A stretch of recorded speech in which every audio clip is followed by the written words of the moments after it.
Good evening, everyone. I want to thank you for joining us for tonight's Hook Up with Real Estate Masterclass. We have a special guest, Fuquan Bilal, who I will introduce in a little bit. So, Ken, would you mind reading the disclaimer? Sure. We appreciate you attending the Hookup with Real Estate Masterclass. We are not financial advisors. The content we provide is strictly for educational purposes and not intended as legal, financial, tax, or investment advice, nor is it a solicitation for funds. Remember, participation in this program is at your own discretion. Real estate markets are subject to change and can be dynamic. Hook Up with Real Estate and its representatives are not liable for any outcomes resulting from the information provided or engagements with third-party providers. Seek professional advice before making any real estate or investment decisions. By attending, you consent to this event being recorded and understand that internet security is not absolute.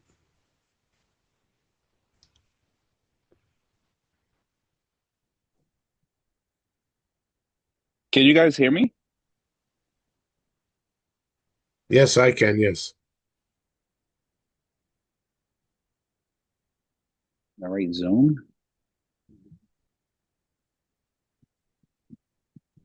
Yeah. So, our mission is to empower aspiring and early real estate investors with exceptional education and valuable skills and genuine opportunities to invest in real estate while sharing strategies that guide them toward real estate success and away from costly beginner mistakes. And we've documented some of our costly beginner mistakes in the book called Real Women in Real Estate, which you can get a Kindle version for $2.99 on Amazon, or I'm happily send you a signed copy that includes shipping.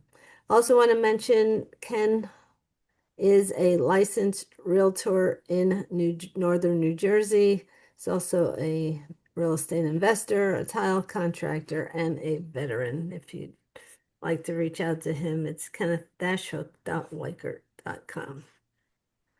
Gabby's here. Nice. Okay, so we are powered by the Legends Equity Group. This is one of our multifamily properties, and it's just a group shot. Not everybody in there, but Legends also beyond real estate. They run these great self-development events called Legends Breakthrough. They just had one in January, but now they're having another one in Salt Lake City at the end of May, the 28th through the 30th. It's if you're looking to break out of your stuck patterns and find purpose, power, and prosperity, this is a terrific event. Okay. There are several ways to connect with us. We have a YouTube channel / at Hook Up with Real Estate, all one word, and a Facebook group at groups / Hook Up with Real Estate. We encourage you all to join. Okay, so if you're interested in finding out more, you can book a strategy call with us. We'll help you take the next steps with real guidance, real strategies, and real investment opportunities. We also recommend, we have investments in a 506B crowdfunded tax deeds program, but it is ending very quickly. So this is the last extension. It's 100% final closing on April 5th. So if you have any questions, let me know. And for 506C investors, accredited investors, we are involved in industrial flex, and we do have a property coming up. So if you're interested in that, let me know. Okay, lastly, well, almost lastly, this is our calendar for the year. You can take a screenshot. We're here in March. And generally on the fourth Wednesday, except for the November and December meetings, which are the third Wednesday. And Ken, would you mind reading the quote of the day? It takes the same amount of energy to think big as it does to think small. So think bigger. Damon John. Excellent. And now we get to the good stuff. We get to introduce our special guest. And I know you have a bio in your presentation, but I'll just introduce you. Fuquan Bilal, sorry.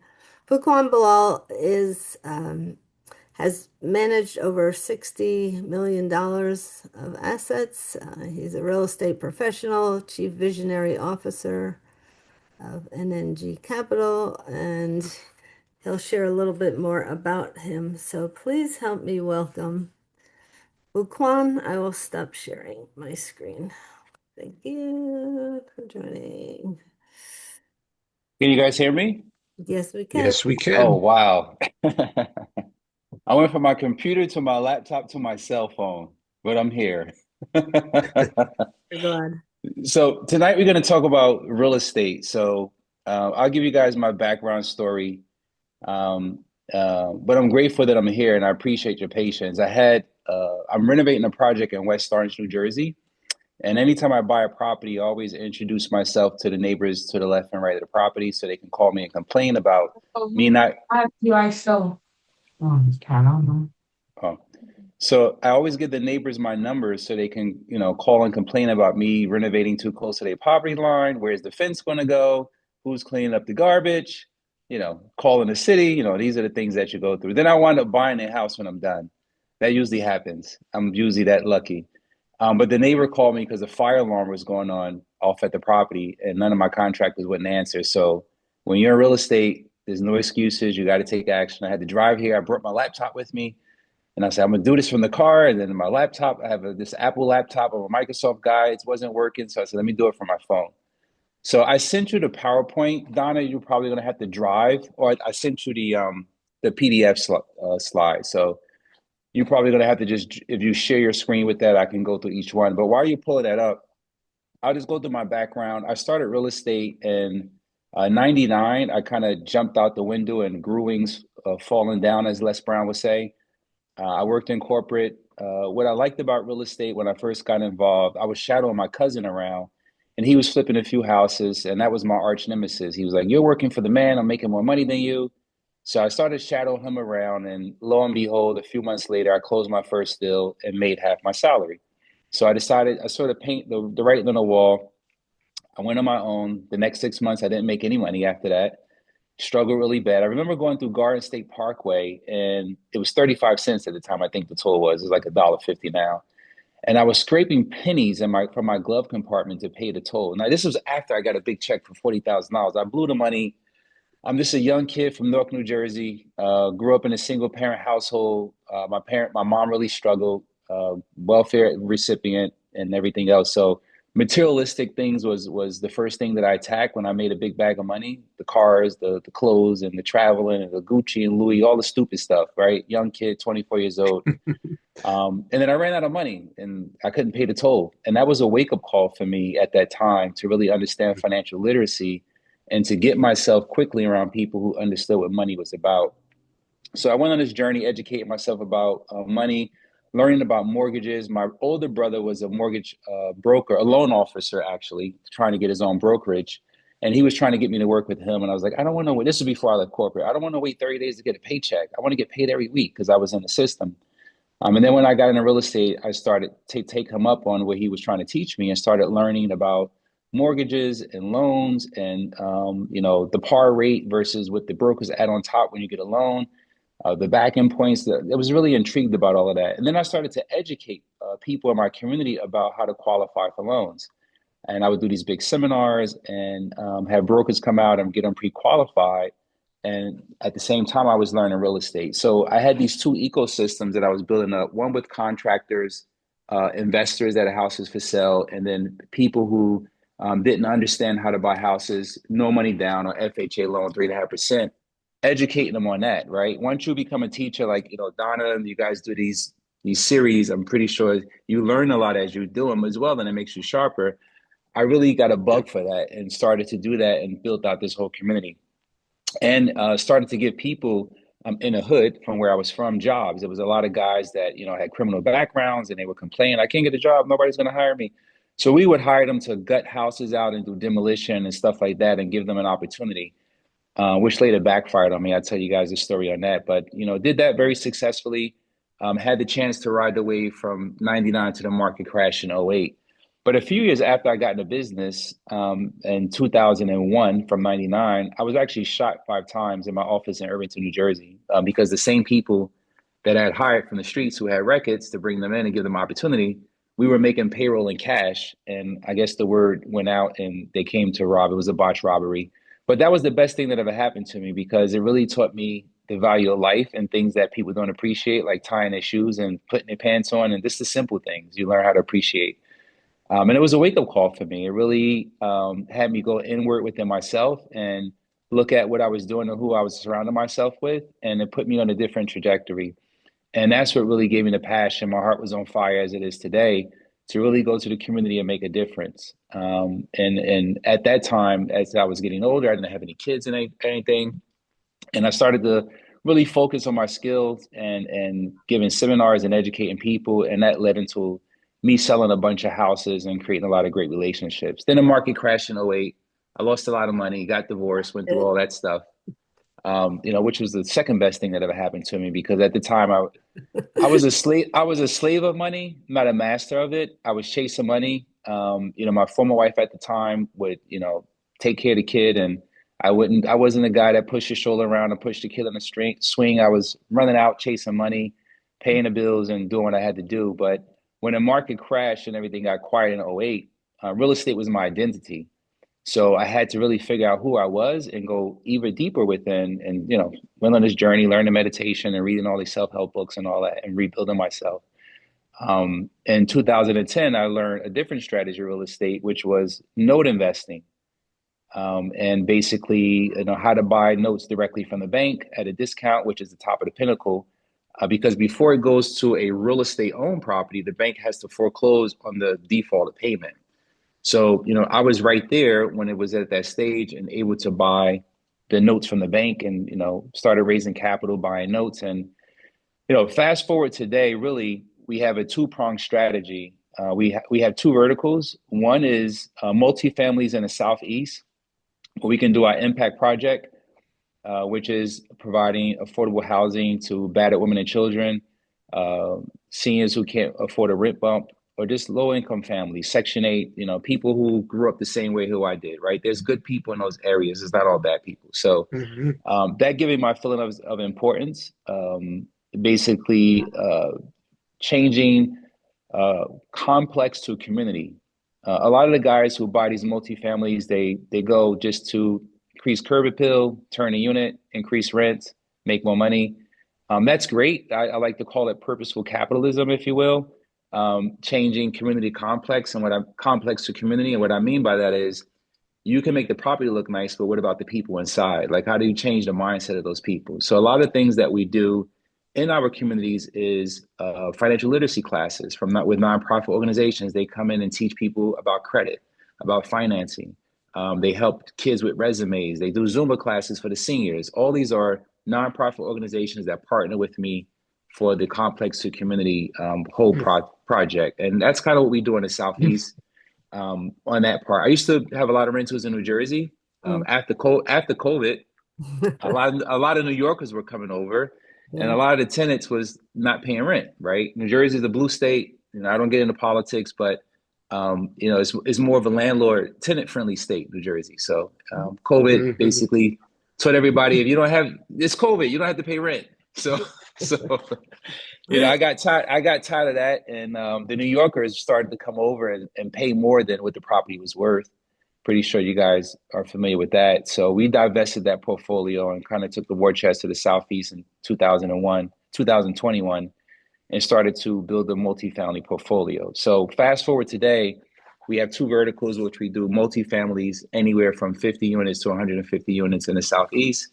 And in New Jersey, I do luxury spec homes, which I'm going to talk to you about today. All right, I can So, the screen now if you were ready. mhm, sure. Sorry for the long-winded, but I had to No, kind of no, give you guys the background and bring you guys up to speed. So I All chose to good. talk I chose to talk about luxury spec homes because I was told, this is, you guys are neophytes when it comes to getting into real estate and, certain terms you may not know. yeah, So I'll make sure that I go slow and kind of explain why I chose this strategy. I used to flip a lot of houses in Irvington, Northeast Orange, the hood. yeah, That's a good way to start, but you have to have alarm systems when you're doing renovations. People are going to come in and steal your plumbing, your appliances. You can't have materials like, sitting on the lawn. Um, After COVID, I kind of transitioned from those areas to Livingston, Chatham. I have three projects in Chatham right now. yeah. Livingston, South Orange, These Maplewood. are high-end areas in northern New Jersey. Ken's done a lot of tile work over there, by the way. And you can leave two pallets of tile on the front lawn for a month and it still to be there. Yep. Yep. Try doing that in Irvington. I come from those areas, so I'm not speaking bad about it, but it is what it is. So, Yeah. I transitioned to those areas and I found that it was more profitable. And you want to share your screen? What I I mean, Ding it. oh, you did? I can't see it. Okay, hold on. Uh, Let me share again.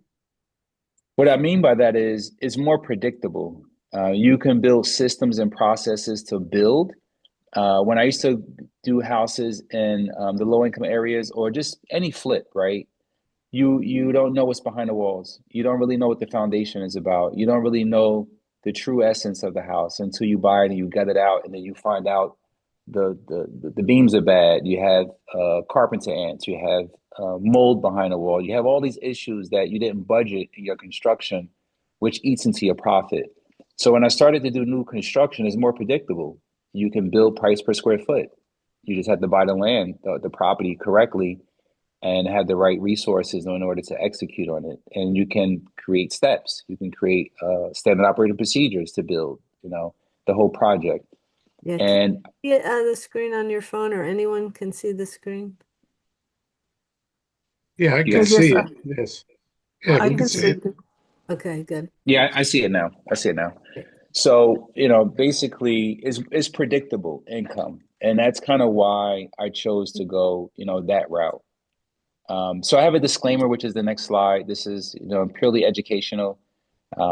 This is this here just to educate you and enlighten you on the possibilities that are out there. I don't have any courses for sale, unfortunately. I took the coach hat off many years ago. Um, you know, I wanted to spend time raising my two boys and focusing on building my business. So, how I get value is, people see me on social media. I put a lot of content out. I do help people. I like to talk shop. I'm a real estate junkie, so you can reach out to me through social media, Facebook, LinkedIn, or whatever. What's the next slide? Next slide is about you. Yeah. Yes, yes, yes. So about me, I kind of give you guys the background. The short of it is, I had the opportunity to raise $60 million, a little bit more than that to date. But that's really nothing. It seems like a lot of money when you're trying to raise it. But I've been doing this for 27 years. I should have raised way more than that, right? There's people who have connections in Wall Street and they get into alternative assets, and within the first year they raise 300 million. So your network is your net worth. But that's just how much capital we raise, and we put that capital to work. We give accredited investors an opportunity to partner with us on a deal, and partnership is just is debt funds that we do. There's no profit split. There's none of that, right? What I found when you're raising capital from investors, if you guys go out and you meet people who become your capital partners, for me the best thing to always work is just giving them like a note, an interest payment, because you have control. You can do the kitchens and bathrooms, whatever you want. You can paint the house whichever way you want. You don't have to worry about the person saying, "Why did you spend this much money on that? Why did you do that?" That's just my opinion. That's the way I do it. When you have partnerships and you go over budget, that's less profit. Then their partnership goes sour, right? Because of course they would have done it differently. They would have spent something. The project just takes too long, right? Too many cooks in the kitchen. Hmm. Next slide. So basically, this is about us, what we've done. I kind of gave you the background. We transitioned to luxury spec homes, and I was kind of talking about, our strategy is, really selecting the right asset. So we try to find, we do like a mail campaign to people who've owned their home for like 15, 20 years or more. Most of these older people who kids already graduated from college, they already living their life, they're living in a house, they have this big tax bill, they have a bunch of maintenance upkeep, and we definitely try to create a win-win situation for them. It may be a small 1,800 square foot house on a block where there's like mansions like Livingston. You have houses that were built like the army houses, 1 story, and then you have these McMansions all over the place. So we try to find opportunities like that where we can repurpose the property. It has good school systems, those things. And we can possibly sell to like a lawyer, a doctor, or somebody that's high net worth. So that's kind of what we build for. Yeah, so some people might not know what a spec home is. Would you mind sharing? Yes. So a spec home is my favorite. So if you're gonna go and buy a house for $2.5 million, which is the average price of the house we sell, just imagine you and your wife, you're gonna go get a house and you guys want to spend 2.5 million. But the wife is gonna say, we're gonna build this from the ground up. We're gonna spend that much money, right? And we're gonna go through the project. I'm gonna be the designer. I'm gonna pick the tile. It's gonna be a great project. Let's do it, right? That's usually what happens when people start building houses more than 1.5 million or buying houses more than 1.5 million. The ultimate goal is for them to build their dream home, right? That's a custom built home. A lot of developers do custom built homes where you get to pick the tile, the color of the walls, all that stuff. A spec home is I'm going to build it, I'll have it ready. You come look at it, you buy it. I'm picking all the design, I'm picking the tile, I'm picking everything. You have no choice. When I put it on the market, you're going to like it and you're going to buy it. If not, someone's going to buy it. So that's the short of it. Custom is you get to pick the finishes. Spec is already specced out for sale. A little bit That's the difference. faster process, correct? Correct. Yes, ma'am. Less headaches. Yeah. No change orders. Yep. I Yeah. have friends who build custom homes, and it's a nightmare. I see what they go through, right? Because they'll pick a tile or they get installed, and then the couple comes to the house and they don't like it. They're willing to pay for it to be ripped out and do it over again, change order, but it takes time, right? Yep. And I want to build a house, finish it. I think I have good taste. I've been doing this for a while, um, and usually they sell. Next slide. So this is just the history, a timeline, where we started. I told you I started in '99. These are just some of the accomplishments over the time. We launched our first fund in 2013 for note investing. I kind of talked about that. The note business is the best investment strategy in the universe. It's really complicated to understand. Now there's a lot of regulation. There's a lot of you know, legalese and things you have to be involved in that business. So Dodd-Frank came in and changed a lot of laws in 2000 and 2017, I believe. 2017, a lot of changes were made. So a lot of people just get out of business. The only people who really make money in that business are the attorneys. So we created a fund. That was my first fund that I started to raise capital in 2013. So that's just the timeline of where we are in our journey. And there's another slide after 2022 later on, but we launched a few funds. 2022, we launched our biggest fund, $50 million, which is the Energy Impact Opportunity Fund. And we still have assets in that fund as well. So that's pretty much the timeline of the company. So That's the you're next slide. using fund money to buy the properties and renovate, right? Yeah, we use that and we use leverage from the bank also. So I have probably $30 million between banks that will give me capital up to 65% of the purchase. And then I just backfill it with capital I raise from the fund with investors. They get paid interest. It just depends on which fund they're in. And basically, we sell the property. You know, if they're in a luxury spec home fund, they get paid when the property sell. If they're in a mezzanine fund, then it's this monthly payment. But it's The usual once you, turnaround time for that? yeah, they have different classes in the fund. Okay. Some of them are 1 year. we have two funds. Our fix and flip fund is to the property sale. So it's a 2-year term where the property can sell in 12 months, 18 months. But we just lock the capital up for 2 years. If you are raising capital, if you guys are going to get into real estate and raise capital, the easiest way to do it is just to tie a note and mortgage to a property. The reason that I don't do that is because it's hard to scale with mom and pop investors. You have people who have IRA accounts, a retirement account. They may have 50, 100,000. We're in New Jersey. Median home sale price is 650. So I would have to put 20 people together to buy a house and renovate it, right? So we just do a fund where all the money get pooled in a fund.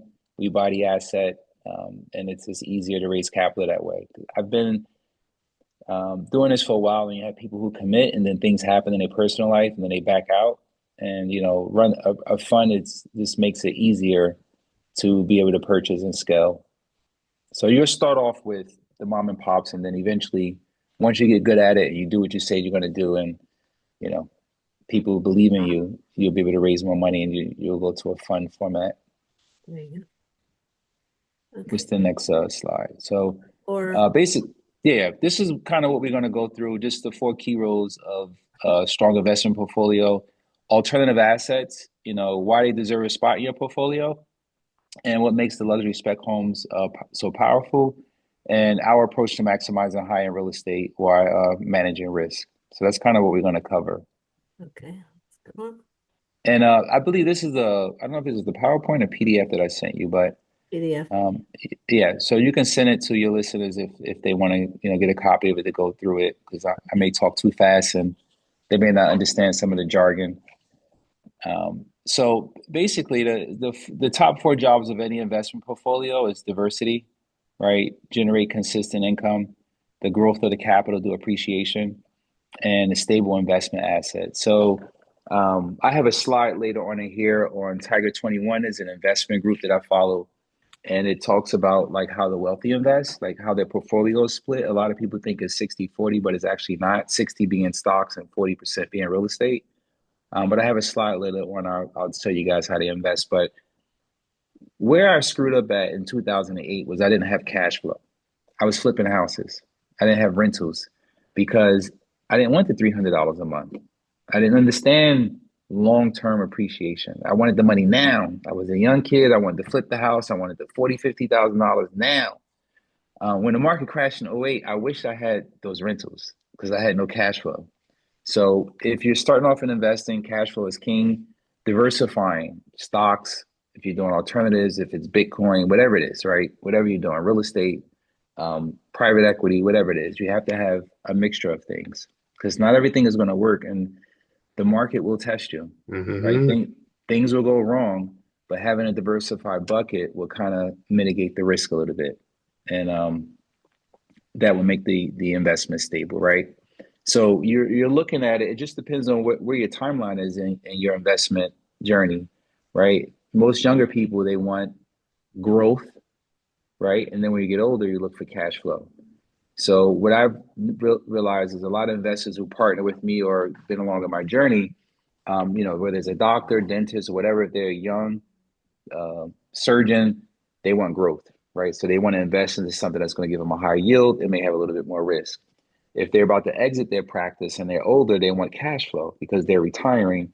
They're going to leverage their IRA account and they're going to keep the cash flow going, right? So they look for income fund, right? So that's kind of the different Cash parts of it. flow is my word for 2026, by the Yes, way. yes, yes. Cash flow is what it is right now. It's all about income, monthly income, quarterly distributions, whatever it is. There was a moment for growth that you want to say maybe 2021, around that period when things are great and the market was hot.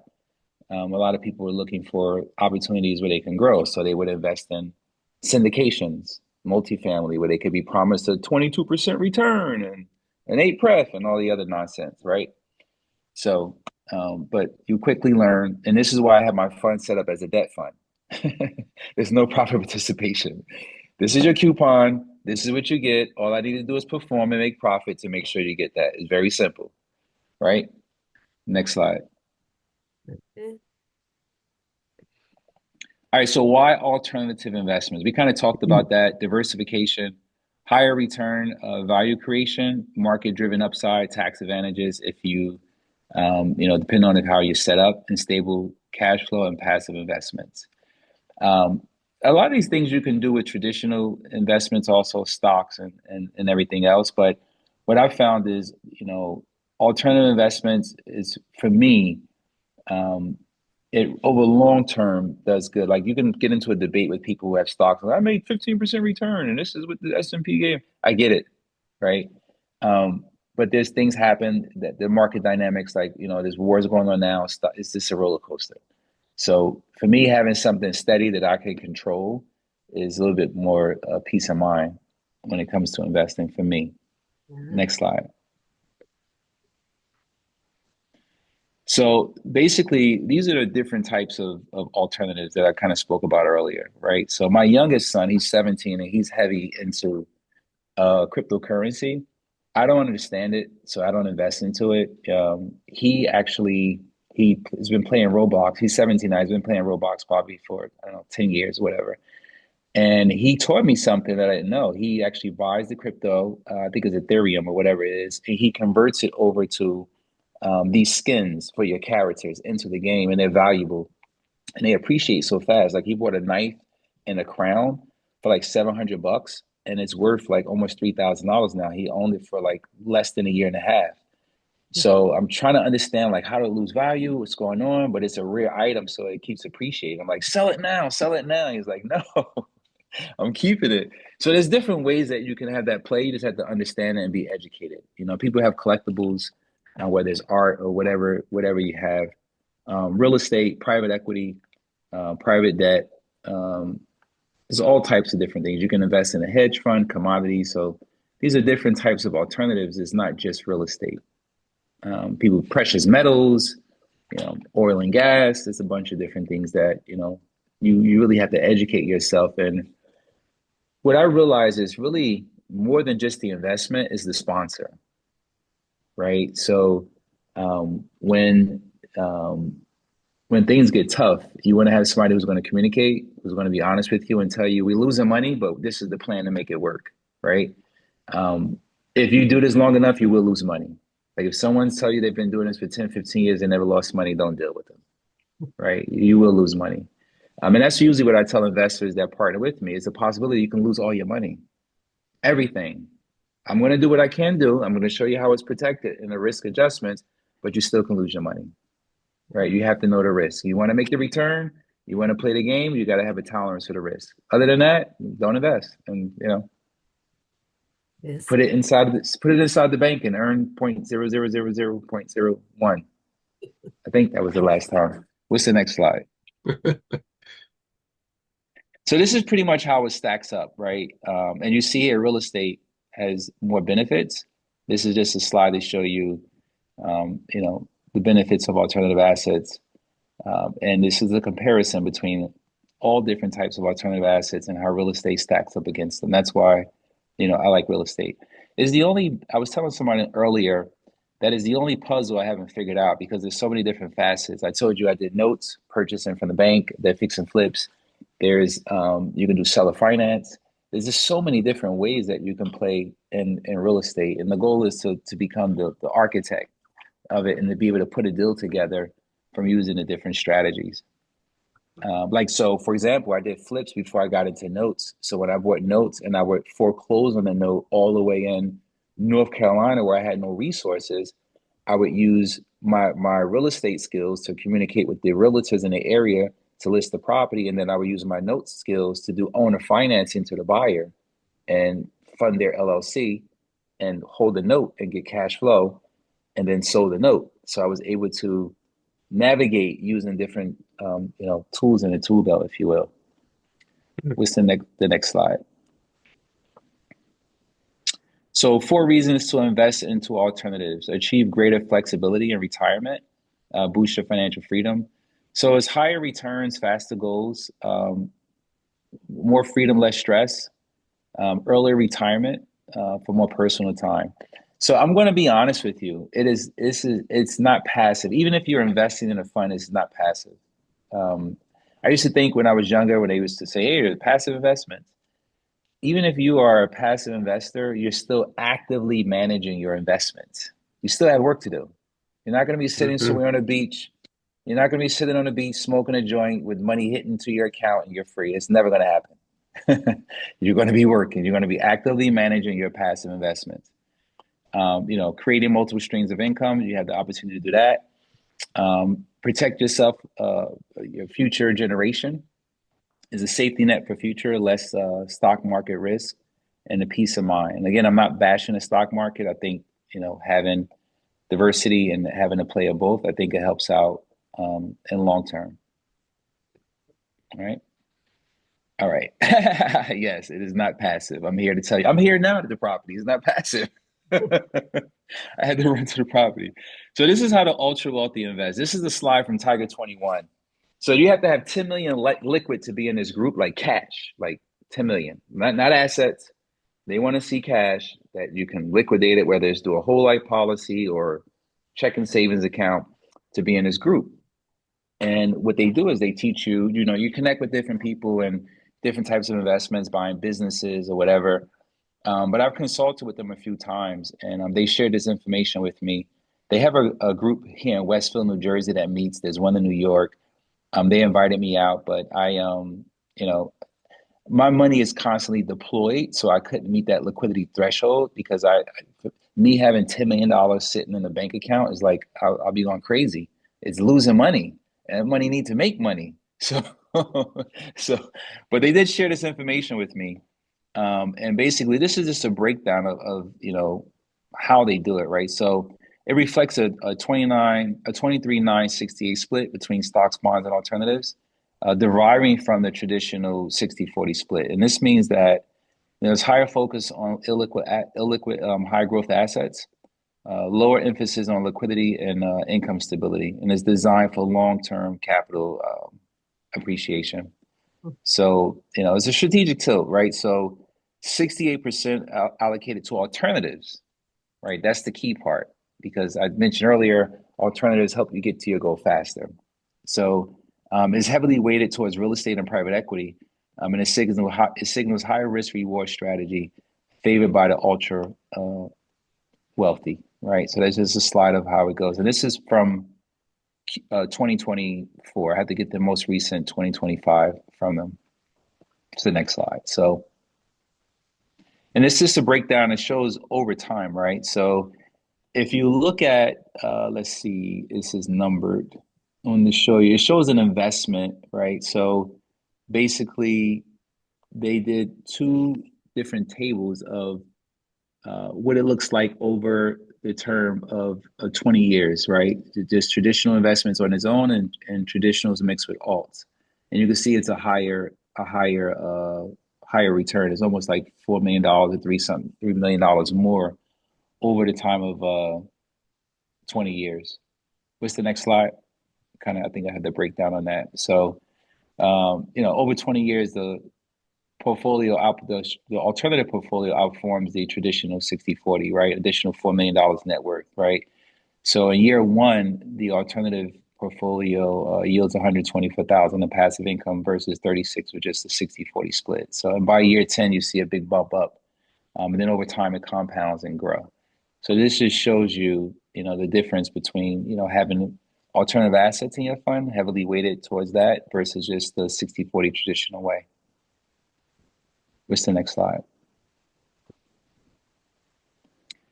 All right, so this is our strategy. A bunch of these slides, like I'm not going to go through every single slide, but a bunch of these slides will just show you our strategy, and they really get nitty gritty, like how we do repairs, the areas we invest in, why we invest in those areas. So I'm going to kind of go through these quickly because I don't want to read the book to you guys, but our investment strategy has this 4 parts, right? There's 5 parts actually: acquisition of undervalued properties, high-end renovations, strategically reposition them for high-end buyers, target marketing, and optimize exit planning and commitment to excellence. So I build the house as if I'm going to live in it.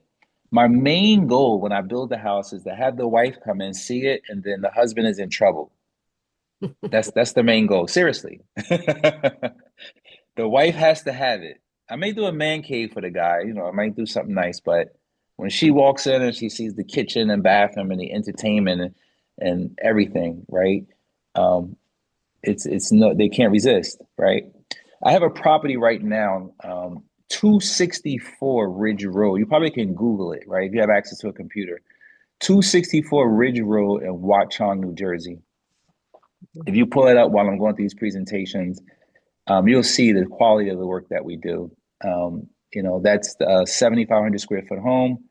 I built it from the ground up. It was on the market for 2.8. I just lowered it for 2,695. It's tough to get Watchung. 2.8 on Watchung. It was the highest list house in that area. Warren is the next town over, which commands a $2.83 million value, but Watchung is not there yet. But we'll see. It just went back on the market again today. I pulled it off the market because it was snowing winter. Just went back on the market. Next slide. You You said said 264? Yeah, 264 Ridge Road in road. Watchung, New Jersey. Okay, I'll take a look. Hmm. Yeah. Why New Jersey is your next Yeah, one. why New Jersey? So, not just because I'm from New Jersey. I mean, it's a lot of affluent people. Like in Alpine, New Jersey, there's 20, $30 million houses. You can't even fathom, like, how these people afford these houses. Even in Montclair, you drive in Montclair, there's some houses in Montclair that's like $15 million, $12 million, like it's nestled on a quiet street. You're like, wow, how can these people afford these houses, right? There's some really wealthy people in New Jersey, and wealthy people like nice things. So we try to target the affluent buyers, who seeking turnkey luxury homes, in prestigious high growth neighborhoods, right? So you have Montclair, Livingston, Chatham, all these areas, Short Hills that people, like to live close to the city. They may work on Wall Street. They may have a big law firm. They may be a dentist, doctor, whatever it is. They can afford that. So that's what we built for. And those houses sell. You would think that because we don't live in $5, $6 million house. Well, some of you may, I don't know. I don't live in a $5 million house, but you would think that that's a lot of money, but to those people, it's nothing, right? They make the money to be able to afford it. So what I realize is it's easier for them to get qualified because they come with cash. When I was selling houses in Irvington, Newark, and East Orange, I had to make sure the debt ratio for the buyers like stayed in line. I had to make sure they didn't go get out and get a new car because they got approved for a house and they found that their credit was good and the deal fall apart.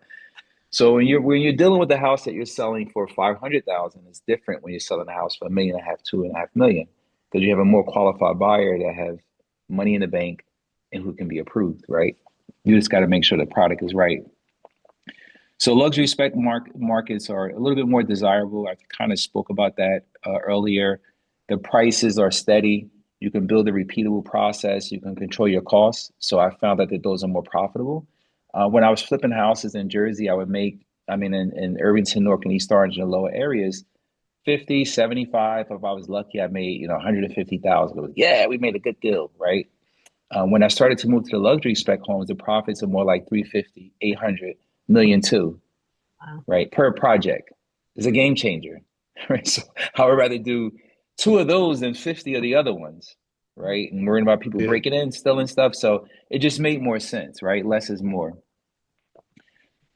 So, of course, things are not getting cheaper. Interest rates, you guys know what's going on with politics. There's a shortage of inventory. So there's still a demand. So we target Morris, Essex, Union, and Bergen, more so Morris, Essex, and Union. Morris County, it's really a lot of executive neighborhoods with strong school systems and school districts. Close to New York City, luxury home prices range anywhere from 1.5 million to 3.5 million. And that's in some parts of Essex also. If you're from Jersey, if you know where the expensive houses are, right? So Union County is a strong demand also. We did two projects in Berkeley Heights, which is like Oh, yeah. it's not it's Berkeley Heights is a nice area, but it's not the next town over is oh my God, not Bernardsville. Bernardsville is a rich area too. The name doesn't come to me now. But the next town over is a little bit more desirable than Berkeley Heights, but it's Berkeley Heights is Union County. Nice town. We built two homes. One sold for 1,000,001, and then another one we sold for 2.2 million last year in August. 7,000 square foot home. We made like an $800,000 profit off of that one, so that was really good. But that's why I like it because you can add value, you can give the buyer what they want, and you can make a lot of money doing that. So Mm. really, luxury spec homes really is you kind of. Did you go backwards on the slide? Going forwards by Yeah, this. yeah, yeah. You went forward. Yeah, this was after this one. Okay, go to the next slide. Oh yeah. So this is basically just the areas that we are, strong demand, high profit. We kind of talked about that. There's a lot of cash buyers. People would, I saw the house in Livingston for 1.7 million. Chinese family came in with all cash and purchased it. No loan, just a wire to the attorney account, boom, done. The parents bought the house for the kids. I said, wow, I wish I had parents like that. No, Buy that me a $1.8 million house. So market resilient. There was a big thing in '08. If you were in real estate, the first thing that when the property started to collapse and the value started to go down, the jumbo loans, the loans that were more than $500,000 were really risky. You saw a lot of projects stop. A lot of developers went out of business. So that was why I never went towards the luxury homes because I always had that PTSD of '08. Oh, if the market crash, that's going to be the first thing that's going to go. I remember seeing all these new constructions sitting and developers that I knew kind of lost their shirt. So I stayed away from it until I really started to understand that there is people with money, and if you deliver a good product, somebody will buy it, right? So you just have to know, what areas to buy in and what areas have more of a higher sales. You have to look at absorption rate and those things in the market to kind of figure it out. And you're not always going to figure it out. You may buy something where you sit. The one I just gave you, 264 Ridge Road, we finished that the week of Christmas.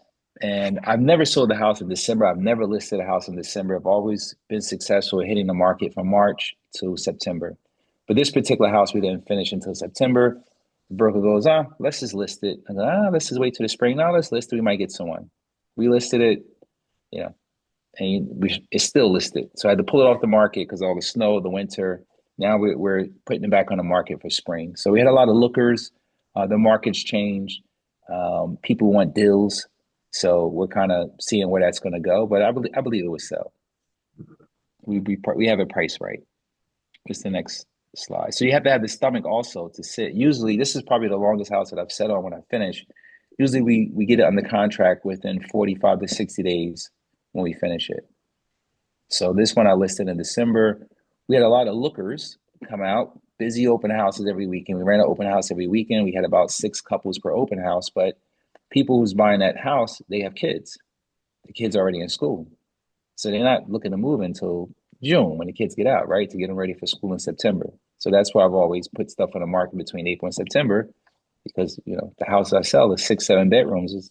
Somebody with a family is going to come with kids, right? So you got to keep that in mind also. We source our own deals through various channels, wholesalers, agents. I've been in business for a while, so people bring me deals. We do direct mailing to homeowners. We do cold calling. We do texting. We have all these different strategies to try to generate a lead to see if it will work. So that's pretty much how we generate leads. Tax records. At one time, I was buying a bunch of tax liens in Irvington. That's a really good strategy. Also, that's another real estate avenue you can go through buying tax liens, which can be pactive. Pactive is a word that I have for actively managing your passive investments. Pactive. I So like you can buy, yeah, you can buy tax liens, and they pay 18 to 22%. Somebody has to pay, right? You can foreclose on it, and no one's going to lose their house over taxes. So that used to be a game, but now you have these big hedge funds coming in and buying it down, and it's hard to play that space. But that's another way to make money in real estate. What's the next slide? So typical deal scenarios, we find people that have life events, unwanted properties. They might have tax liens, inherited property. There may be someone who parents died. They live in Florida. They don't want nothing to do with the property. They want to sell it quick off market. So they would sell to someone like us. The property may have a tax lien. The person may be on their way about being foreclosed. We step in, we help them out, put some money in their pocket and buy the property. So there's a lot of different ways that we, could get a deal. What's the next slide? So these are the slides that I was talking to. This is our process now, right? So really not going to go through all this. This is kind of what we do step by step. You'll get the PDF or the slides so you can kind of look at it. This is pretty much everything we go through for construction, how much we pay per square foot, the holding strategy. So this is really good education for you if you're looking to get into real estate. This is something that you can go through to see the process in which we do. You can continue to move to the next slide. This one is really the construction process. So I go through the process. We get the architect, and then the step one, step two, step three. So I put together something really comprehensive for you guys to show you step by step what we do, right? And we share this with investors because I believe is an educated investor is more important, right? So it could take 2 years for someone to get to know, like, and trust you. And your job, if you're looking to partner with people, is to constantly educate them on what you do, how you mitigate risk, and show them, here's my process. This is what we do. These are the steps we follow. We have a standard operating procedure. This is how we do what we do. This is why we invest in these areas. This is the reason. This is the benefit, right? What's the next slide? So this is going to go through the whole entire construction process, what we do, the contractors, and Yeah. all that. Yep, step by step. I put something really good together for you guys. Electricians, plumbers, everything you need to know. There, sheetrock, painting, ceramic, Yep. Everything. I don't flooring. have time. Yeah, I don't have time to go through all this. Oh, It's, okay. it's a lot, but I know that, I wanted, you told me that they were new. So I kind of wanted to put something really comprehensive together to kind of show them every step of the way of the renovation project. What happened in week one, week two, how long it should take. It should take 2 weeks to do this, a week to do that. So when you guys find some time, you can kind of, go through all of that. That's cool. Let's What do see. you have on? Yep, You- yep, yep. So this is our deal criteria. We kind of talked about this, having good curb appeal. We add special features to the house, where there's like a touchpad that turns on the lights, or we're putting a generator in the house, or whatever other things we're doing. A sound system. Those are things that Cat 6 wire is a standard. It just depends on where the property is at. Like if I'm building a $3.5 million house in Chatham, yes, I'm going to have you clap your hands and the lights come on when you go in the house. Yes, yes, that's going to happen. For $3.5 million, you will get that. But if it's in 1.5 million, you got to actually turn on a light switch. That's not going to happen. So it just depends on where it's at. We try to, spec it, based on area and what else we see on the market, right? We want to, wherever you're building at, right? You're not going to probably start off building luxury homes. You probably build in areas where houses are going to sell for less than 1 million. What I highly advise is look in the market, see what's selling, and build to that spec, right?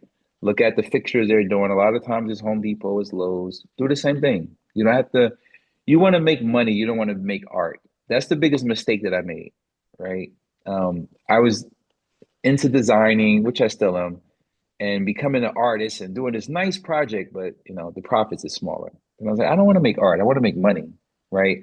But over time, when you keep doing the same thing over and over again, you kind of build the process. You kind of have your same supplier. You switch stuff over, then you can scale it. So don't get into the project and try to become a designer and put all this money into it. At the end of the day, you're in it for the profit. So just stay focused on that. It's easily to get caught up on trying to become a designer and make this beautiful project. You're there to get the money and stay focused on that. What's the next slide? All right, so this is the risk, how we mitigate risk, right? So the contractors, you hear a lot of stuff about contractors. There's some really good contractors, some really bad contractors. Is basically, how you carefully vet them.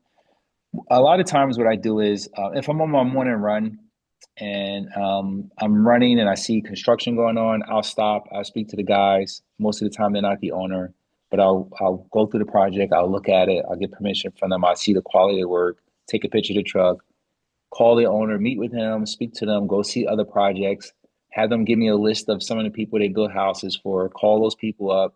It's a vetting process you have to go through, right? And you really have to know how to really um, make good judgment because you will lose money dealing with the wrong contractor. It's going to happen.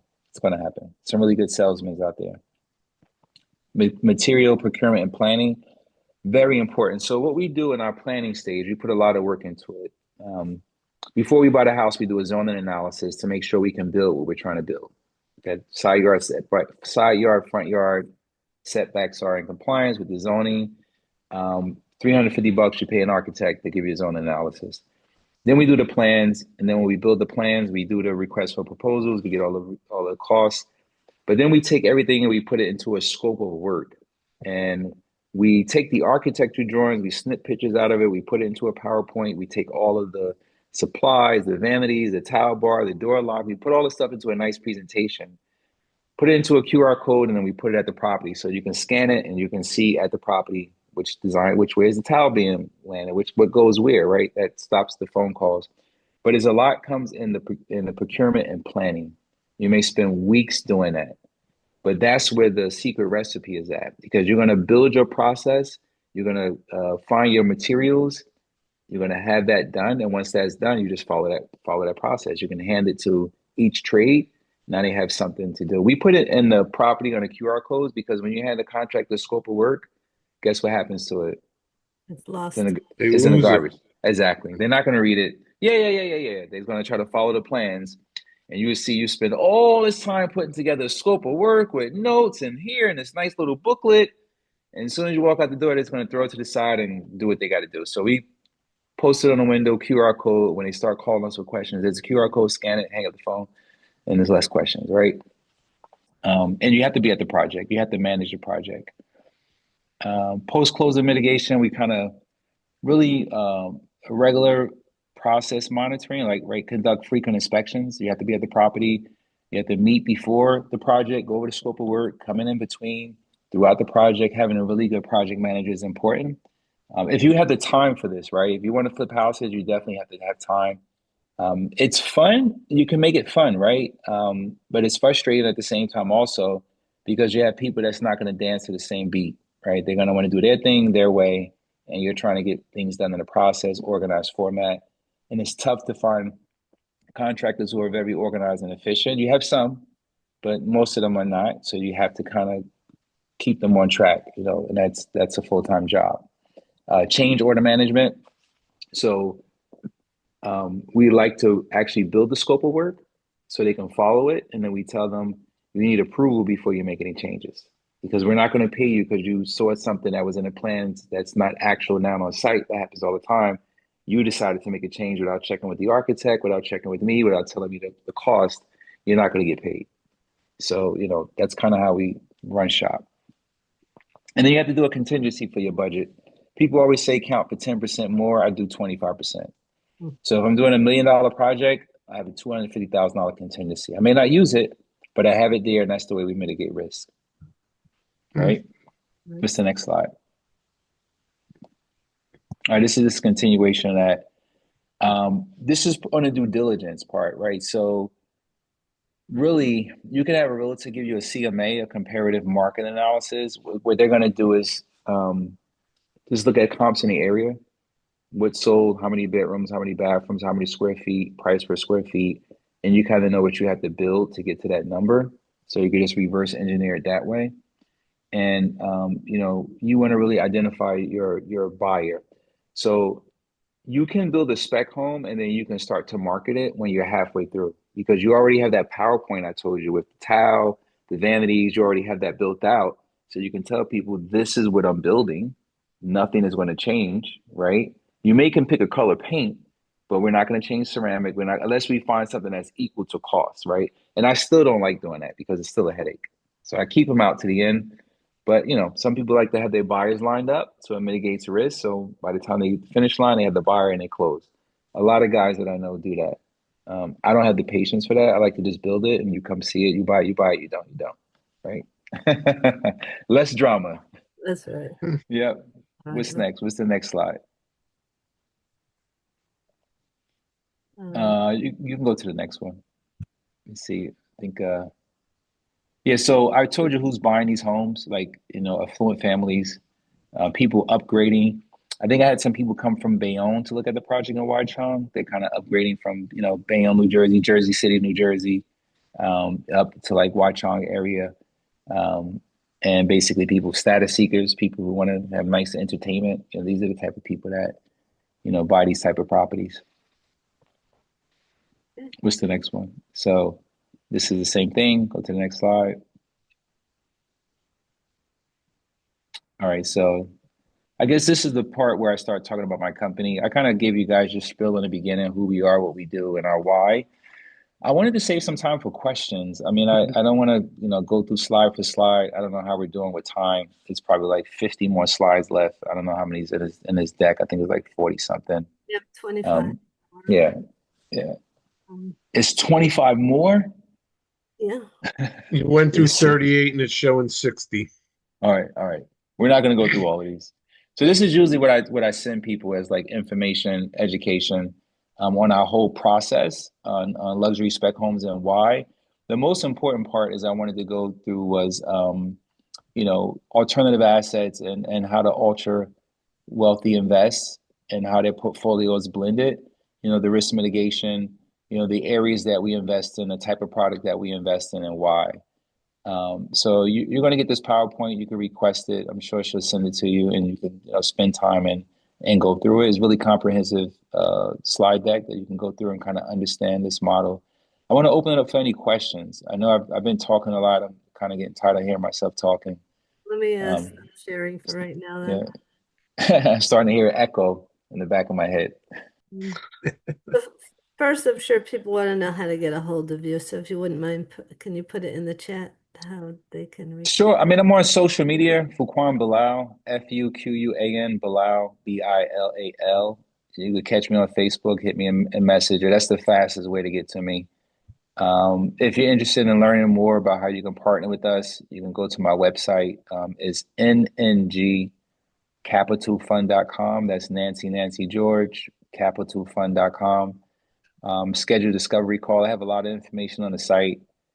I like to talk real estate. If you're doing a deal and you just want some advice, you can hit me on social media and, we'll find a time to speak and talk. Um, any way I can help is great. What I've learned is if you want love, you have to give love. So I'm always willing to give somebody 15 minutes just to help them out in their journey. I don't do any mentorships. I don't do any of that. I used to do all of that a long time ago, but I learned time is a true currency. And I value my time for my kids, myself, and my peace of mind. But I am always willing to help somebody, move along in their journey. Yeah. But any questions related to anything that I went over, alternative assets, So what is flipping the houses. general turnaround time for the flip? Great question. If you're doing a flip, some people do them in 3 to 6 months. Some people do them in 2 months. So you have something where they call, quick in and out, where you can buy a property, renovate just kitchens and bathrooms, paint it, put it back on the market, make like 25, 30 grand. That's ideally what flippers do. The risk in that is when you have that end user do a home inspection and it's a lot of things more than cosmetic, right? That you didn't discover because you just did a quick flip and you have to reduce pricing, negotiate. It could be something as far as like I'm in a house right now where there's a wood burning fireplace and it has a steam boiler, right? So the house that I'm in right now is not a luxury spec home. It's a house in West Orange. It'll probably sell for like 825. We picked it up for like 450. We're gonna put like a buck 50 into it. It's a quick flip, right? But it has a wood burning fireplace, steam radiators. I'm keeping all the original wood in here, but the fireplace is old. Hmm. It's 15 grand to repair, right? Because they had to put the chimney liner, they had to do all this stuff, they had to fix it. So that's a $15,000 repair just so they can burn fire in the wood, right? Or wood in the fireplace and hear it Mhm. crackling, right? So you have to be mindful of certain things and budget accordingly. That's why I like the spec homes because it's predictable. But we've actually pivoted the last 2 quarters and diversifying a portfolio with some smaller flips, right? To increase the cash conversion cycle because when you build luxury spec homes, you kind of eat like a snake. You know how snakes eat? One big meal for a Yeah, very long time. wait a So while. yeah, you make a lot of profit, but you eat like a snake, right? So when you are doing flips, your cash conversion cycle is faster. So you make those small hits, right? 25,000, 30,000, 50,000. You could do two or three of those a month. To answer your question, the luxury spec homes take me anywhere from 18 to 24 months. It takes about 6 months just for architect drawings and permits. Mm, Um, if wow. it's a variance, forget about it. Right? Architect drawings, you can get them in 8 weeks, 8 to 10 weeks. And then when you file for permits, it just depends, right? So I like to bifurcate the permits instead of submitting everything. I like to submit, it was engineering, zoning, and then you submit the building permit to build the house. What I do is engineering, zoning, and foundation. And then once foundation get approved, then I start building a foundation. Then I submit building permit because I don't want the electrician has to review it, the plumber has to view it, everybody has to sign off on it. And while they're waiting to sign off on it, I can start building a foundation. So I started to bifurcate the permit and do it that way to kind of build faster. It saves me, some timeline on my build. But typically 18 to 24 months. Some people do like flips with an addition, which is a great strategy, right? You're not building a new house. You're just building an addition on the house to make it bigger and make it look like new construction. You may gut the whole house and add 1,000 feet to it, right? Um, One thing I didn't mention, when you're building new homes, you have to be a licensed builder with the state. So you have to provide a warranty in the state of New Jersey. It's 1 year cosmetics, but it's a 10-year warranty on the house. So that's what separate me from flippers. Like if you're going to spend $1.5 million, $2.5 million on a house, you want to buy it with the warranty from the builder that the foundation is not going to leak, the roof is good, the mechanicals are good. If you're buying a house from a flipper, after you have your home inspection and the close, that's it. You can't do anything, right? It's on you. So that's how we stand out and compete in the market by building new construction because we offer that warranty. It's a state program, right? So that's kind of the difference between that. But it's an 18 to 24 month term. That's why our fix and flip fund is 18 to 24 months. We can do a luxury spec home in there, or we can do a quick flip. So someone can invest in and get their money back in a year, 8 months, or 2 years. This depends on which project their capital is tied up to. Okay, so that's one thing that Rakshanda was asking. Are there any local government permits required? And that's one thing you just talked about. Yeah, if you're doing what they call a retrofit, where you're just changing the bathroom vanity or you're just changing kitchen cabinets and all of the existing plumbing, gas lines, everything is staying in place. Like if you're just changing a light fixture, you don't need a permit. But if you're rewiring a house, if you're upgrading service, if you're installing a new boiler, a new water tank, new plumbing, you need permit. Needs to be the modern specs too, correct? Yeah, correct. You have to upgrade it to Yeah, code. If you start yeah, changing stuff, you have to upgrade it to code. A yeah. lot of the older houses have the outlets and the baseboards, and they're not, 6 feet apart, every 3 feet high, 6 feet apart. So, or 18 inches high, whatever it is, 3 feet, 6 feet apart. So you have to upgrade to code, and that could be a lot of money. Mm. Hardwired smoke alarms, all that other stuff. So you really have to have a good contractor. It takes time, right? It's 27-year journey for me, and I still don't know it all. I'm Mm. still learning stuff. I'm still making mistakes. Well, they keep changing stuff on you too, right? Yeah, yeah, that's Building always happening. department. Yeah, I know. Hmm. Yeah, yeah. So Kevin, Hey, question. Hold on. Sorry. If you ever need a tile contractor. he's- Oh, Anyway, go ahead. Who was saying something? uh, is my mic on? yeah, Oh, we Yes. can hear you. Yeah. hi. Yeah, my thing is the holding cost at 24 months. Yeah, so what happens is you're going to build that out in your analysis, right? Right, we got that. So yeah, you're going to build that out, and that's where I spoke about. There's different strategies, right? So um, the longer the project is, you're going to build out. If you're borrowing money at 10%, you're going to build holding costs for longer than 24 months, right? You will probably want to build a holding cost for 30 months for risk, right? Right. Um, um, Insurance, interest, taxes, all that. You're going to build that out in your model and see if it's still profitable. And it may take you 18 months, it may take you 24 months, but you projected expenses at 30 months. And if it's still profitable, then it's a good deal. And that's like a 7,000, 7,500 square foot home, something that may need a variance, right? The build actually takes 6 months. Right, right. Once you stick the shovel in the ground, you should be finished, ready on the market 6 months, Six. Yeah. right? Some people could do it in 4. The fastest I've ever done it, quality work, is 6 months, right? Right. Cabinets take a while, custom cabinets take a while to deliver, things take a while. So you have to time it. You can have storage containers. Sometimes I put on a site to get the materials sitting there. So when it's ready, I can pounce and install them. But things happen. right? You run up against certain seasons where you can't buy wood floors because it's too cold. They got to sit out. They got to acclimate to it. So many different things happen You do depending on. imported tiles? I'm sorry. Do you do imported tiles? No, no, no, no, Oh, no. okay. We do regular floor decor, Home Depot. We buy the stuff from there. We don't buy stuff from China. The multifamilies that I have in the Southeast, I actually have stuff imported because I'm doing renovations on 40 units. So that's a different scale, buying 40 cabinets, kitchen cabinets. And I'm not going to get a discount at Home Depot that I'll get from leveraging my resources from, China of getting Oh, stuff imported. cool, cool. Yeah, because when you made that comment about you finished in September and you was going to just hold for till March, and I'm like, well, who's No, paying that this was cold? December. December. Yeah. December, yeah. It was December we finished and Okay, okay. yeah, it was the winter time. So you still have buyers, but that's the first time I've ever listed a house of that price on Christmas. Usually I'm listing before September. So the ideal market is April to September because the kids are in school after that. Most of the Right, right. parents have found a place for the kids to go. So it's really tough. They still will sell. I've sold houses in December. I've sold houses in November, but it's a slower market. The sweet spot is March, April, like now to like September, and then Yeah, the okay. market slows down. All right. I was Yeah. trying to get the name, the Wyo Walk or Wyo Chong. Is that a W Gotcha. or what? I'll, Watchung. I'll How put do you Oh, it. spell? Watchung, Watchung, Oh, Watchung. Watchung, Yeah, Watchung, Watchung. Watchung. Yeah, Oh, okay. 264 Ridge Road, Watchung, New Jersey. Okay. It's it's like in the mountains. It's like a nice town, like off of Route 22.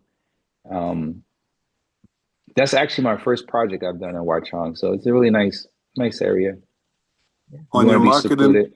on your marketing for these luxury homes, um, you say you got your real estate license while you do your own marketing, or No, I listed with the luxury realtor.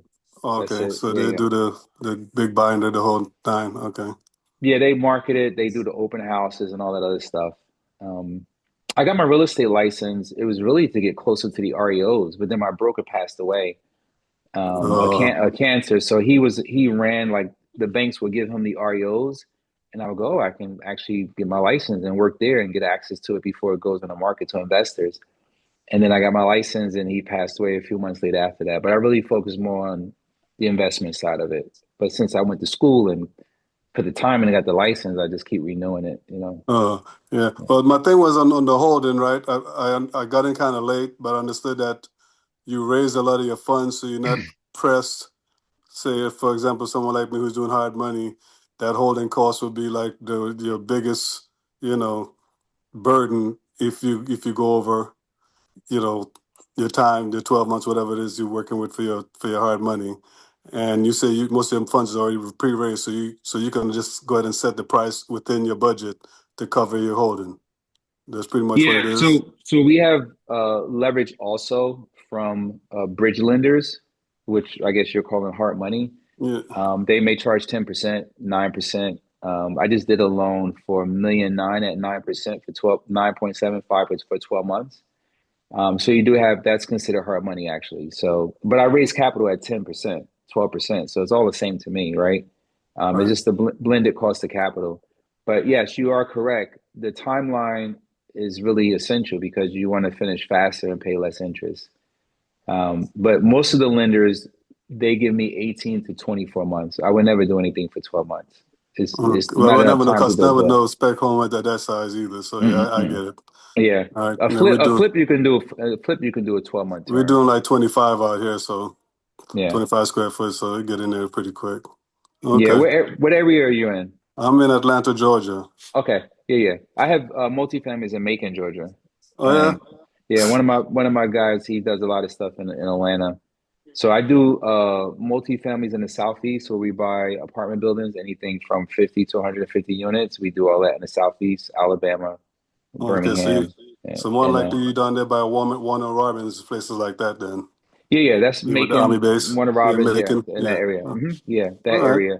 It's more affordable, right? Yeah. Everybody's migrating from Atlanta to go get a two-bedroom for $1,000 instead of paying, Yeah, $2,200 for a two-bedroom in yeah, Atlanta. Atlanta's getting heavy. Yeah, you got Yeah, you yeah, got to make yeah, a move.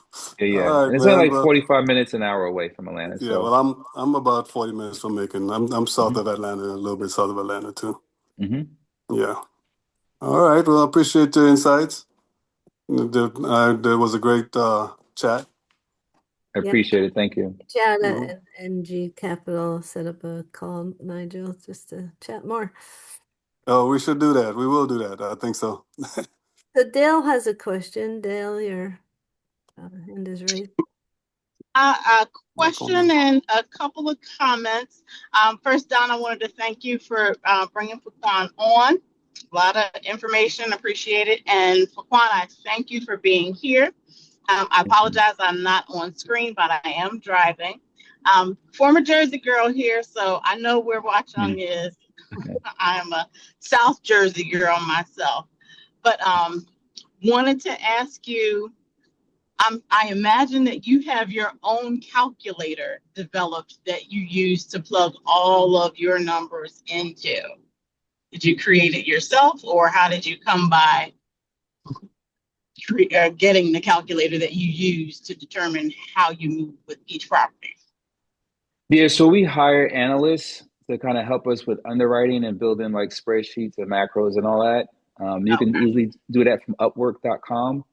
You can hire analysts and they'll build out a spreadsheet for you and you can plug and play. We use a lot of CRMs and we just, had the developer add those formulas into our CRM so we can just put the information in the field and it prints out a report.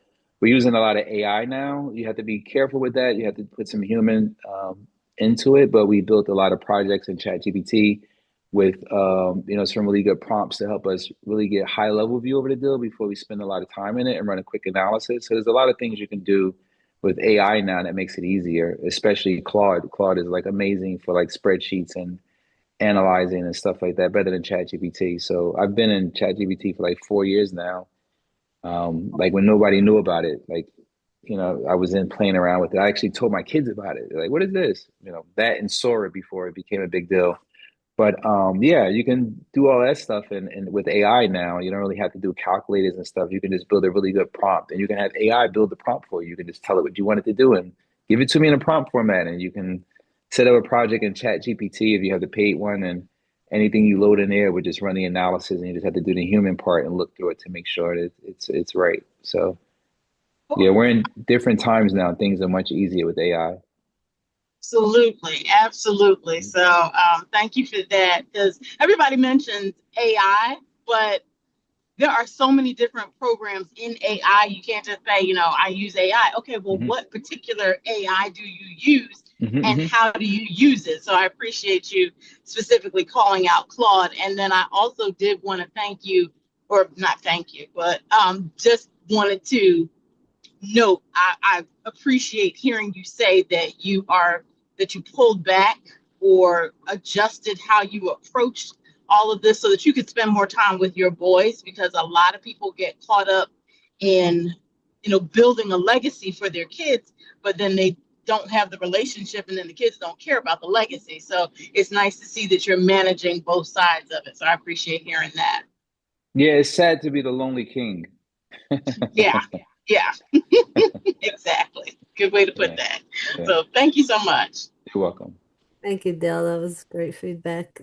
Um, so I do have one question for the spec home. So are you building them completely from scratch, or sometimes you're taking down an Yeah, existing? we're tearing a home down. So we'll buy a home that's pretty much old. Like I was saying, it could be like one of the homes that the soldiers brought when they came home from the war, and the government had these nice $50,000. Well, back then it was like probably 10,000, $20,000 houses.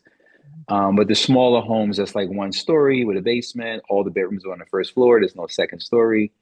We buy a lot of homes like that and tear them down and rebuild them. Or it could be a house that's, built in 1912 and it's just old, right? It's not, the rooms are too small. They have steam, heat in the house. And most of the younger people who's buying houses nowadays, they want air conditioning. Mhm. They want heated floors in the master bathroom. They want all these amenities. So we see that it's best to tear it down. And there's some opportunities like the one I'm standing in now. Well, you could do a quick renovation. This was a guy who actually passed away. His son lived in Florida. He gave it to an agent that I know. The agent brought it to me off market because I buy cash. We purchased it for 450. It's about 150, 160 a renovation, and we're going to sell it for 820, right? So, but this has steam radiators. I was like, I'm not putting air conditioning here. That's going to cost me 22 grand to put a HVAC and a condenser. I'm just going to keep the steam radiators. The boiler was pretty new. The water tank was only 2 years old. We just gutted the kitchens and bathrooms. We're just doing new kitchens and bathrooms that have hardwood floors. The doors are great. It has those locks that you put the little skeleton key in. We're going Oh, to keep all that original. yeah. It's a really small, nice house. And the school down the street is Gregory School. It's a really good elementary in West Orange. So start a home for someone. We kind of pivot our strategy to add a little bit more of those in there to kind of increase our cash conversion cycle while we're waiting for the luxury spec home to like come to market and sell. Yeah, so being in New Jersey, also a question about historical homes, because I know there's plenty of those. Oh yeah, yeah, I yeah, slept here yeah. earlier.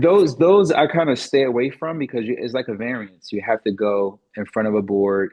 They want to design a house. They're going to tell you what you can put. You can't do hardy. You can't do vinyl. You have to do this. They want to approve the. It's just too much work. So when you build in a historical area, you have to go through a board to have a review, the historical board to get permission. I've done that twice and said never again. Yeah, I mean So they got that's why the fined zoning 40, analysis is important. or they had got fined 40,000 for painting the wrong color on a historical home. So Hmm. Yeah. That's why the zoning analysis is important in your due diligence. It's mm. 350 bucks, the best investment. So what's the biggest surprise, like thing that, risk in a way that people should look for?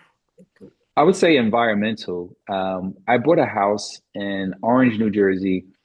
A friend of mine actually brought it to me and said, "Hey, this Reverend owns his house. He's moving down south.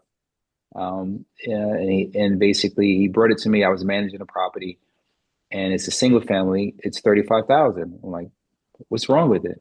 Nothing. He just wants to get rid of it. At this time, the house is renovated with 350, and I go, wow, let me go take a look at it. I go into it. I was like, oh, it's about 125 renovation. This is going to be a great deal. He's like, he's looking to close in 2 weeks. Cash deal, make it happen. So I didn't follow my due diligence steps. I made it happen. I walked around the Well, thank property. I didn't see, yep, oil tank. You know exactly where I'm going. Environmental. Yep. There was no oil fill out the house. So you go in the basement, you see the gas meter, you're like, oh, this was converted, it's gas, it's all good. I buy the house and basically I go to do an oil tank sweep, there's no tank. I didn't actually do the open records report. When you buy a house, you go to the building department, you Hmm. ask for an open records report, they pull any permits that were not closed, right? It was a fast transaction. I didn't do that. I failed in my due diligence step. This is after I've been in the business for 15 years, right? By the way, so you still make mistakes, right? The greed got to me, right? So I bought the house and I did the Oprah report, and there was an open tank. And I called my company that actually pulled tanks, a company, Lombardo Environmental. Yeah, we know this house. We told the guy it was $110,000 remediation. What? Yeah, the oil leaked in the driveway. They pulled the tank. There was oil that went under the light pole. So we actually had to have the utility company come remove the light pole, and we had to remediate from the street all the way to the driveway. It's 110,000. Oh my God, this is crazy. House is worth 350, but 110 renovation, 120 renovation, whatever it was, 110 remediation. I paid 35 for it. Mm, So you know where this is going. Still profitable, but it's slim, right? I wound up sitting on it for years. mm. After COVID, the value went up to like 550. And then I kind of found another company to do the remediation for like 48,000. So it wound up being a profitable deal. It kind of went from me flipping it to me partner with someone who did housing for kids who transitioned out of the orphanage and they had nowhere to go. They were becoming homeless. And this was a huge house. It was 3 floors. It was a huge house. And I was like, I'm just going to keep it as a rental. I'm not going to remediate it. I'm just going to, because it's outside. No one inside can get hurt. You just can't sell it. I'm just going to renovate it, remediate it, and hold on to it. So that was the plan. And then COVID came. And then, nobody could go outside. Nobody wanted to be around each other. So this is not going to work. So during that time, I found a company to remediate it for less than 50 grand, got it done. And finished it, and then after COVID, I wound up selling it for 550 and made it profitable. But it was really nerve-wracking, Mm. not to take that step. So you always have to do the do, right? Do the due Yeah. diligence. Very important. I like that. You do. Well, we Now are you're one quick question I have. Your house in at 264. Now, did you totally tear that one down and build, because that thing's like gorgeous, Yeah, and rebuilt I that? tore it down, but here's what I learned, right? So when you build new from the ground and you tear down, you have to provide a 10-year warranty. The Mm, last few houses I did, I built down to the existing foundation, but gotcha. I built the foundation up 3 feet so you can have 9 foot basements. When Mm, you don't remove the foundation, it's not considered new construction. So you don't have to gotcha. provide a warranty, right? Mm, The good thing about providing a warranty is you stand out against other competitors. The challenging part is the new homeowner think you're their property management company. mm. Like I literally had a lady said, my grass is too high. When are you coming to cut the grass? I said, what are you stupid? Like, we're not a property management wow. company. Like, you have Wow. to hire somebody to cut your grass. Like, Wow. read the handbook. Did you not read the Wow. warranty handbook? Oh, They jeez. they call you for everything, right? So you Uh, have to prepare, you have to build reserves for that also.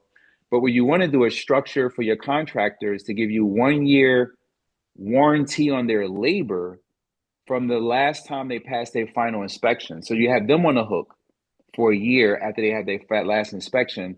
And that kind of matches up to your year you have to give the homeowner for cosmetics and everything else. Because after a year, you as the builder, you're not responsible. Now, if something happens with the foundation or roof, they get to contact the state and the state will repair it. okay. You're not on the hook for That 10 years, only the first year, right? Gotcha. And then people don't realize houses shift, right? You build the house new, seasons change, the you start seeing the caulk split, right? The caulk split. So it needs to be recaulked and all the other stuff, right? So you deal with a lot of after maintenance after that. Just depending on the season you build it. I don't remember the question, but I hope I answered it. No, you did. Thank you. Mm. but All right. that Well, sounds like another income stream. But Well, you or is can't he supposed charge to be their property manager? well you no. I To be the property manager. Yeah. We self-manage our properties in the southeast, but we have staff there. So they get the phone calls, they deal with all of that, and I just coach them up. You can do it. You Stay better focused, do stay it. positive, stay positive. Yeah. Uh, all right. Well, I want to be very respectful of your time. This was terrific. Thank you so much, Fuquan. You're welcome. Did all It's that been a it's been a plum pleasing pleasure. pleasure. And what was that word? Practice, No, actively managing your passive investments. Pactive active. is that? Yeah, I'll pactive. put Yeah. that in the chat too. So I remember active investor. Got it. All right. Well, I will have a replay of this sent out in about a week's time. I don't do much editing, just a little bit at the front to get rid of the pre-call noise. But I want to thank everybody for joining here. Thank you, especially Maria, for introducing us to Fuquan. We love this master class. And of course, Fuquan, thank you so much for everything that you shared with us. Thank you for having me. I really appreciate it. All thank right. you. Hope we run into Okay. New Jersey somewhere. All All right. Take care, right, everybody. guys. Have a great Have night. a good evening. Thank Thank you. All right, you. guys. Yep. All right, Thank bye-bye. you, Bye. Donna. Bye. Bye-bye.